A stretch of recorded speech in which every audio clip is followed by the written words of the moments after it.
मैया म्हणू लागली, अगं तुम्ही 12 घरच्या 12 आहेत आणि माझ्या बाळावर आळ घेताय तुम्ही. कारण 5 वर्षाचा माझा बाळ अंगणात खेळत तुम्ही लटकाच घेता आळ. तुम्ही लपवून याची बोटी, तुम्ही बळेच लागता पाठी, तुमची एवढीच रीत खोटी. 12 घरच्या 12 का माझ्या बाळाच्या मागे लागलात? गवळणीने सांगितलं, असं नाही जमणार आता, ह्याला पकडून जावं लागेल. मग त्याच्यामध्ये एक गवळण होती महाराज, तिने सांगितलं, तू माझ्या घराला ये. अरे आतापर्यंत तू साऱ्या गावात चोऱ्या केल्यास, पण माझ्या घराला चोरी करून दाखव मला. ठीक आहे म्हणे, उद्याच तुझा नंबर आहे. पोरांना सांगितलं सवगड्याला आणि काना रात्री 12 वाजता चंद्रावळीच्या घरी गेला. आता ती चंद्रावळी कशी होती? मुलबाळ नव्हतं महाराज, नवरा वयस्कर होता आणि उंच होती. झोपले होते सगळे आणि झोपल्याच्या नंतर देवानं चोरी तर केलीच केली, पण जाताना दाढीची आणि बेलीची गाठ मारली महाराज. आता सकाळी बघितलं लवकर वसाई आला होता, अल्लग ठोकली आणि उठली ती तर दाढीला झटका बसला. आता ते म्हणू लागला, अगं माझी दाढी का वळतीस तू? ते म्हणू लागली, दाढी तर वडलीच नाही, पण तुम्हाला सोपे का? अशा वयामध्ये माझ्या येणीला का वळताय तुम्ही? दोघांची किरकिर लागली महाराज. बघितलं तर गाठ मारलेली होती आणि ती गाठ सोडण्याचा प्रयत्न केला तरी गाठ काही सुटत नव्हती. आता साधारण होती का ती गाठ? जगाच्या मालकानं मारलेली गाठ होती. अहो साधी एखाद्या ब्राह्मणानं मारलेली गाठ लवकर सुटत नाही, परेशान होतात लोक. आणि ती कशी सुटल बर का? जाळली जळना, कापली कापना, काय करायचं आता? दारामध्ये मुलं आले आणि कृष्णाला तेच बघायचं होतं. दरवाजाला आवाज देऊ लागले, दार उघडा, दार उघडा. आता दोघे संगच गेले आणि दार उघडलं. हसू लागले सगळे म्हणे आता नंद बाबाच्याच घरी जाऊन दाखवायचे त्यांना. अहो ते चालू लागले. चालता चालता काय होऊ लागलं महाराज? गवळण उंच होती आणि गवळी खुजा होता. आता खुज्या माणसाला पुढे चालता येईल का? गवळण पुढे चालू लागली आणि हे गवळी मागं चालू लागला. आणि मागं काय होऊ लागलं? कोणी परात वाजवू लागलं, कोणी टाळ्या वाजवू लागले आणि मुलं तर मुलंच येतं. अशी टिंगल झाली, फजिती झाली महाराज. नंद बाबाच्या वाड्यात गेले आणि सांगू लागले, बाबा बघा हे तुमच्या मुलाची कर्तृत्व काय. आता देवाला दया आली आणि तिनं मनोमन देवाची प्रार्थना केली. हात जोडले, हात जोडता बंधन सुटले, आता जीवाला मी पण कुठले. आत्म्यानं जो परमात्म्याला अर्पण केली पुढी. भगवंता अरे वर हात केले, वर हात केल्यावर एखादा अत्यंत डाकू जरी असला तरी शरण आला म्हणून बंदुकी टाकून दिल्या की त्याला संरक्षण देतात महाराज. मग देवाजवळ शरण गेल्यास देवा आपल्या जवळ येतो. देवानं तात्काळ गाठी सोडून दिल्या आणि मनात सांगितलं, माझ्या नादाला कशाला लागलीस? तुला बघायचं होतं ना, आणि तूच बोलविलस. अशा पद्धतीनं नाना प्रकारच्या खोड्या सुरू झाल्या. अहो बाकी तर चोऱ्या केल्याच केल्या, पण एक दिवस मैयाच्याच घरात काना आला आणि ते 84चा नंद बाबाचा वाडा. आता आम्ही गेलता ते पाहिला, बघितला दुसऱ्यानं पण. त्या वाड्यामध्ये गेला आणि आरशे लावले होते त्या खांब्याला आणि तिथं लोणी ठेवलेलं होतं. लोणी चोरून खाऊ लागला भगवंत आणि त्या खांब्यात पण दिसू लागला आणि म्हणू लागला, अरे चोरा, चोरून लोणी खातो का तू? आणि ते पण तिकडून म्हणू लागला, चोरून लोणी खातो का तू? ते म्हणू लागला, हे घर माझंच आहे, माझ्या घरामध्ये चोरी करायला म्हणजे काय चोरी झाली का? ते पण तसंच म्हणू लागलं. ते म्हणू लागलं, थांब माझी मैया आल्यावर तुला सांगतो. आता मैया ही सगळं ऐकू लागली पाठीमागून. मैयानं आली आणि कानाला धरलं आणि म्हणाली, काना, अरे असं काय नाटकं करतोस? तू स्वतःला बोलतोस आरशात बघून, असं करतेत का काना? म्हणून थांब, तुला मारतेस म्हणे, आता तुला बांधूनच घालते. चोरी करणं वाईट असतंय, चोरी का करतो तू? अरे तुला हवं तेवढं देते, पण चोरी का करतो बाळा? मैया लटकात ठोक घेतला हातामध्ये आणि मागं लागली. काना पुढे जाऊ लागला, मैया मागं जाऊ लागली. पुढे चालता चालता कानाला धरलं बरं का, पण कानाला बांधून टाकते म्हणली. पण काना बांधायला, कारण भगवंत पुन्हा बांधलाय, माझ्या जनाबाईने बांधलाय बरं का. आणि पुन्हा बांधलाय, सावता माळ्याने बांधलाय, हृदयामध्ये बांधून टाकलाय, माझ्या जनाबाईने बांधला. साध्या हृदयी बंधी खाना केला, हृदयी बंधी खाना केला, हृदय बंदी खाना केला, आत्मविठ्ठल जोगीला, हृदय बंदी खाना केला, आत्मविठ्ठल जोगीला.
कारण भगवंत फक्त भक्ताला सापडते महाराज. जिथं अहंकार आहे तिथं मात्र सापडत नाही. मैयाला वाटत होतं माझा मुलगा आहे आणि छोटा आहे, मी धरून दाखवील, पण देव ते सापडत नव्हता. मैया थकून बसली. काना, अरे तुझ्या पाया पडते बाबा अशी म्हणली. त्यावेळेस काना सापडला महाराज. आणि सापडल्याच्या नंतर मैयानं जवळच उकळी पडली होती. एक दोरी काढली एवढी आणि उकळाला बांधून टाकू लागली. पण कितीही बांधण्याचा प्रयत्न केला, पुरत नव्हती दोरी. काय करायचं? पुन्हा मैया थकली. पुन्हा कानानं सांगितलं, अगं मैया असं नाही बांधायचं, जरा प्रेमानं बांधावं लागत आहे भगवंताला. मग प्रेमानं असं बांधून दाखविलं. देव बांधून घेतलं स्वतःच आपण उकळाला. मग देवानं काय करायची होती ती लीला होती महाराज. उकळाला ओढत ओढत ओढत देव पुढे जाऊ लागले. तिथं इमल असे दोन झाड होते, इमल अर्जुन, कारण ते गंधर्व होते, शापित होते. नारदाने शाप दिला होता, त्यांचा उद्धार करायचा होता. आणि ते अडकलं बरं का उकळ आणि मुडून पडले ते वृक्षे. तिथून दिव्य असे दोन प्रकारचे मुलं निघाले. नमस्कार केला आणि त्यांचा उद्धार झाला. देवाच्या पुढे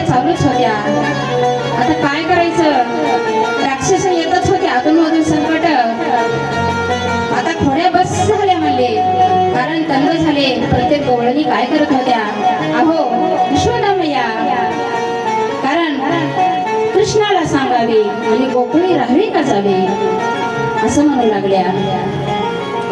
परेशान झाल्या होत्या. कृष्णाला सांगावे गोकुळी राहावे का जावे.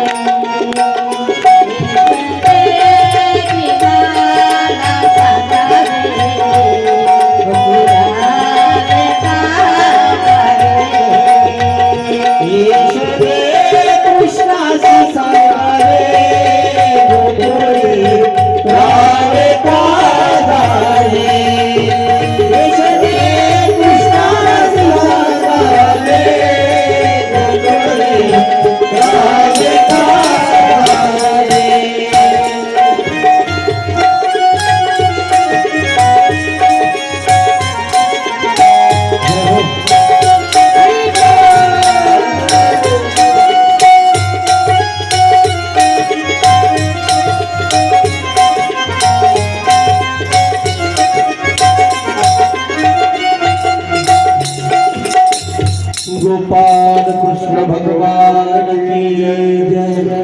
जय जय श्री राधे. गोळणी कराडी समोर लागल्या. अगर ह्याच्या काय गाणी किती सहन करायचं बाई तुझ्या लाडक्या कृष्णाचं. मग मैयाला बी राग आला आणि सांगितलं काना बस झाले आता जा तुम्ही, तुम्हाला काम पाहिजे गाई राखायला जा. नंद बाबाकड 9 लाख गाई होत्या महाराज. सोबंगडे गोळा केले आणि यमुनेच्या तीरावर जाऊन गाई राखू लागले. ते तर गाई राखता राखता अनंत प्रकारचे खेळ खेळू लागले. कुठले खेळ खेळू लागले त्यावेळेस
तू घरी नाना प्रकारचे खेळ खेळू लागला.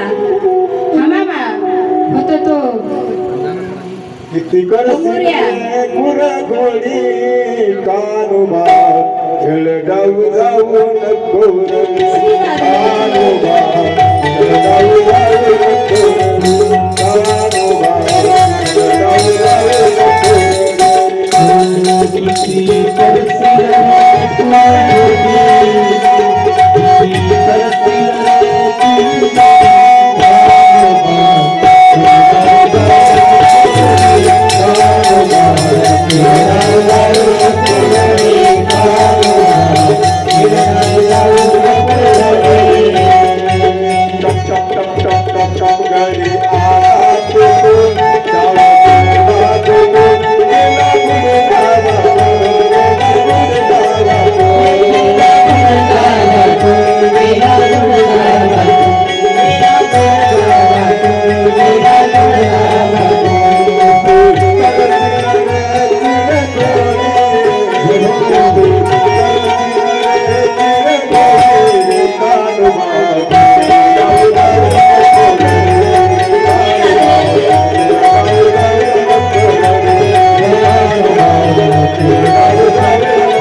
गोपाल कृष्ण भगवान की जय जय जय श्री राधेशा अशा प्रकारचे खेळ खेळू लागला महाराज.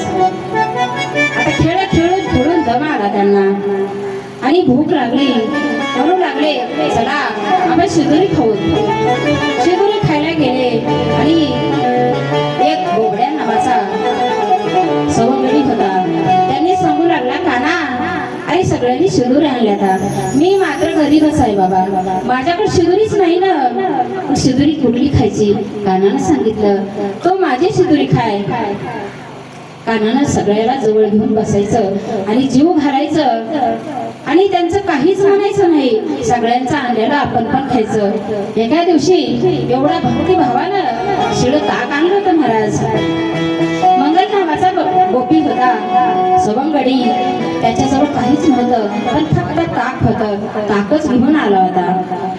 कानाला द्यायला काही नाही पण आता कसं द्यायचं हे शिळ ताक म्हणून एका झाडाखाली जाऊन बसला. कानाला वाटलं हे सवंगडी कुठे गेला आज. काना गेला आणि म्हणू लागला अरे तू का बाजूला बसलास. त्यानं सांगितलं अरे सगळे भोजन करताना माझा घास तुला तुझा घास मला वन भोजन चालतंय पण मी काय द्यायचं तुला काना. ते म्हणे अरे तू काही देऊ नकोस. मग त्यानं काय केलं महाराज एक तोंडामध्ये ताकाचा बोट घेतला होता. तेवढंच ताक होतं. आता देवाला म्हणतात ना भक्तीपुढी देवानं गेला आणि ताबडतोब त्याच्या गालावर मारला असं आणि ती ताकाची गुळणी बाहेर पडलेली देवानं आंघोळ ठेवून गेलं महाराज. किती प्रेम असल. पुष्ट सध्या न बघे उच्चिष्ट अथवा थोडं आणि तुखा म्हणे भक्ती पुढं. एवढी भक्ती शुद्ध होती त्या गोपाळांची. अहो ते शिकलेले नव्हते ज्ञानी नव्हते तप जप जाणत नव्हते पण त्यांची भक्ती एवढी श्रेष्ठ होती महाराज. कारण त्या साधारण गोपीनं आपला देव बंदिस्त करून घेतला होता. आपल्या हृदयात कोंडून घेतलं होतं. एवढं प्रेम होतं चहीन पडत नव्हता त्यांना बघितल्याशिवाय. कारण कृष्णमय झाल्या होत्या. अशी भक्ती केली पाहिजे गोपीसारखी. आणि हे पुन्हा बघितलं ब्रह्मदेवानं बघितलं आणि वरी ब्रह्मदेव म्हणू लागला भगवंतानं अवतार घेतलेला आहे देवानं. खरंच देव आहे का ते. अरे अशा गवळ्याच्या पोरायचा उष्ट खाते देव. आपण परीक्षा घ्यायची आणि आला ब्रह्मदेवानी त्यांनी सगळे गुर वासर घेऊन गेला. आता सगळे सांगितले जा गाई वळून आणा पण गाय जागावरच नव्हती. हे आमच्या भगवंतानं वळतीलं बरं का. बघितलं आणि आपण स्वतःच गाईचं वासरांचं सगळ्याचं रूप घेतलं महाराज. किती दिवस 1 वर्षे कुणाला पत्ता लागला नाही.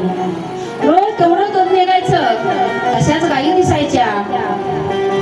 मग असा करता करता गोपी पण जायच्या. कारण गोपीला कटत नव्हतं. हा पाव्याच्या बासरीच्या आवाजामध्ये धुंद जायच्या. भगवंतानं बासरी एवढी गोड वाजवायची. असा किरडा चालायचा शेतामध्ये. अहो एवढंच नाही एका दिवशी तिथं पण राक्षसाने पिच्चा सोडला नाही. तृणावत बकासूर अनेक प्रकारचे राक्षस तिथं पण गेले पण देवानी प्रत्येक राक्षसाचा त्यांना मुक्त केलं महाराज. वध करून टाकला.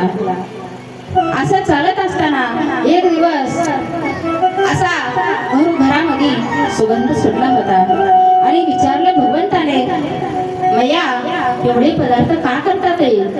त्यांनी सांगितलं काना आज गोवर्धन पूजा आहे आपल्या इथं. कारण आपण दरवर्षी हे पर्वत खायला पाऊस पाडतोय आपणाला मग पीक येत आहे म्हणून आपण पूजा करतात. देवाने सांगितलं अरे त्याचं कामच आहे ते.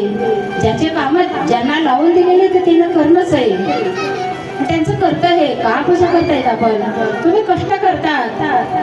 मग इंद्राची पूजा करीत होते महाराज. त्याच्या आधी काय करत होते इंद्राची पूजा करीत होते. मग इंद्राची पूजा नाही करायची कानानं सांगितलं गोवर्धनाची पूजा करायची. आपल्याला चारा देतो, पीक देतो, संरक्षण करतो. कारण जिथं पर्वत रांगा असतील तिथं जास्त पाऊस पडत आहे. त्याच्या आधी इंद्राची पूजा चालायची, मग इंद्राची पूजा नाही करायची असं ठरवलं. कानाचं सगळं ऐकत होते महाराज. मग गोवर्धनाची पूजा करायला सुरुवात केली आणि सगळे गोप गोपी सगळे जण गोळा झाले आणि गोवर्धनाची पूजा केली तिथं. आपल्या इथं गोवर्धन पण केला नाही कोणा नसू दे. गोवर्धनाची पूजा केल्यास इंद्राला राग आला आणि इंद्र कोपला महाराज. म्हणू लागला, हे गवळ्याचे लोक अनपड आणि माझी पूजा करीत होते आतापर्यंत, आता ह्या गोवर्धन पर्वताची पूजा करायला तर वरून आला, आज्ञा दिली आणि एवढा जोरात पाऊस पडला महाराज. सगळं वाहून जाऊ लागलं कारण एवढा जबरदस्त पाऊस पडला. मग काय करायचं, कानाला म्हणू लागले, हे तुझ्यामुळे झालं, तुझं ऐकलं म्हणून असं झालं. एखादा माणूस जर पुढे होऊन करू लागला आणि त्याच्या हातातून एकच चूक होऊ द्या महाराज, सगळं गाव म्हणतंय ह्याच्याचमुळे झालेले. पण चांगलं झाल्यास कोणीच म्हणत नाही की ह्यांच्यामुळे चांगलं झालं. चूक झाल्यास मात्र पटकन लक्षात येत आहे. तुम्हाला सांगते, आता एखादा शब्द चुकू द्या कीर्तनकाराचा किंवा भागवतकाराचा, 100 गोष्टी चांगल्या सांगितलेल्या असतात, मग त्या 100 गोष्टी लक्षात राहत नाही तुमच्या.